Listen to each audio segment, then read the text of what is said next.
All right, let's dive into Iain M. Banks's Surface Detail. This is a massive space opera that throws a galaxy-wide war right up against one woman's incredibly personal, burning desire for revenge. And at the center of it all is one truly terrifying idea.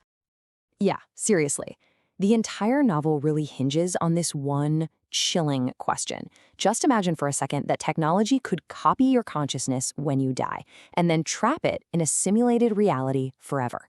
Now, what if that reality was specifically designed to be an eternity of pure torment? That is the nightmare we're exploring today. So, as you can imagine, this isn't just some philosophical debate people are having over drinks. The very existence of these digital hells has plunged the entire galaxy into a massive, brutal conflict. We are literally talking about a war fought over the soul of the afterlife itself. But you have to understand, these hells weren't just created for the sake of cruelty. No, some civilizations built them as the ultimate form of control. It's a tool to command their populations using the most basic, primal fear you can imagine: eternal damnation.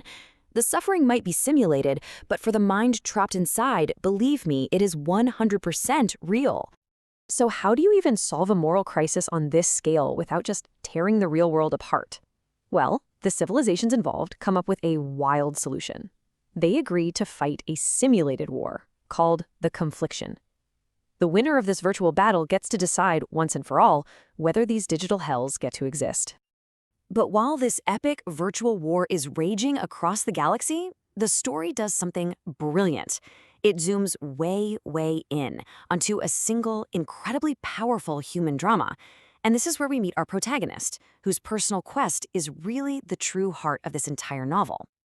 So meet Lededje. She's living a pretty brutal life as a slave. They call them Mall. And her whole body is covered in these incredibly detailed tattoos. Her life is cut tragically short when she's murdered by her monstrously cruel and unbelievably wealthy master, a guy named Joiler Vepers. But for Lededje, death is not the end. And how is that possible? Well, it's thanks to a piece of tech called Revention. Basically, it means you can be brought back to life from a digital backup of your mind. See, just before she died, someone, somewhere, made a copy of Lededje's consciousness. So, Lededje is killed, but her mind is saved. She gets resurrected by the galaxy's utopian supercivilization, the Culture.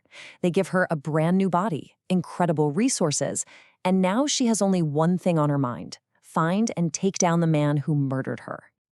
Okay, let's zoom back out to that galactic conflict for a second, because the moral questions here are just staggering. I mean, you have to ask yourself, why would anyone fight to defend the existence of hell? It really breaks down into two camps. On one side, you have the pro-hell factions. For them, it is all about control. They argue that the fear of a digital eternity of torment is a necessary evil, a way to keep order. Then on the other side, you have the Culture and their allies. And for them, it's a moral horror, plain and simple. They believe that if a consciousness is experiencing suffering, it doesn't matter if it's digital or physical. The pain is real and it has to be stopped. And here is the big twist. The Culture, this hyper-advanced, post-scarcity utopia that is completely morally against these hells, has officially promised to stay out of the fight. They've pledged neutrality. And that creates this fascinating tension, right? What is the responsibility of a super powerful society when it sees an atrocity but has promised not to get involved? So we've got these two seemingly separate stories running at the same time, this massive virtual war and this one woman's intensely personal quest for vengeance. The absolute genius of the novel is how these two threads are about to collide. Get this, the outcome of the entire galactic conflict, the future of literally trillions of souls, doesn't actually depend on the armies fighting in the simulation. No, it all hinges on a secret being kept by one single despicable man. And here's the reveal. Joiler Vepers, the man who murdered Lededje, he isn't just some random evil billionaire. He is one of the secret architects and financial backers of the entire Virtual Hells network.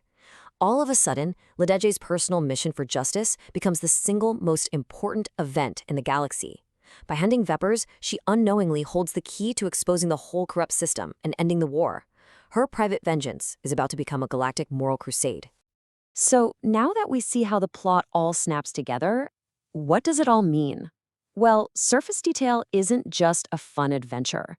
It's a really deep dive into some of the most profound questions about technology, morality, and even reality itself.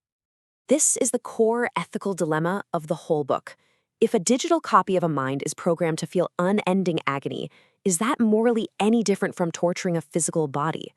The book argues, pretty powerfully, that no, it's not. Suffering is suffering, period. And what about Lededje? The system that failed her is huge and corrupt. So in a world where there's no other way to get justice, is her quest for personal vengeance actually a righteous act? The book kind of leaves that for us to decide, really blurring the lines between justice and revenge. And this brings us right back to the culture. What's the point of being a perfect, enlightened society if you just stand by and do nothing while others suffer? Their struggle with that pledge of neutrality forces us to ask what moral idealism is even worth when it's faced with a pragmatic horror. So, what are the big takeaways from this whole epic? Well, first, just because technology gives you the power to do something, that doesn't make it right. We also see that unchecked wealth and power corrupt absolutely. But on the flip side, one person's search for justice can be powerful enough to change the whole system. The story is a constant reminder that you have to look past the surface detail to find what's really going on. And maybe, just maybe, it shows us that sometimes true idealism requires you to take pragmatic, even morally gray actions. And this is the thought I really want to leave you with. The exact same technology that could create a perfect digital paradise is the one that could create an eternal prison. And as our own technology advances, this question feels less and less like science fiction and more like a genuine moral challenge for our future. If we gain the power of gods, can we resist the temptations of devils?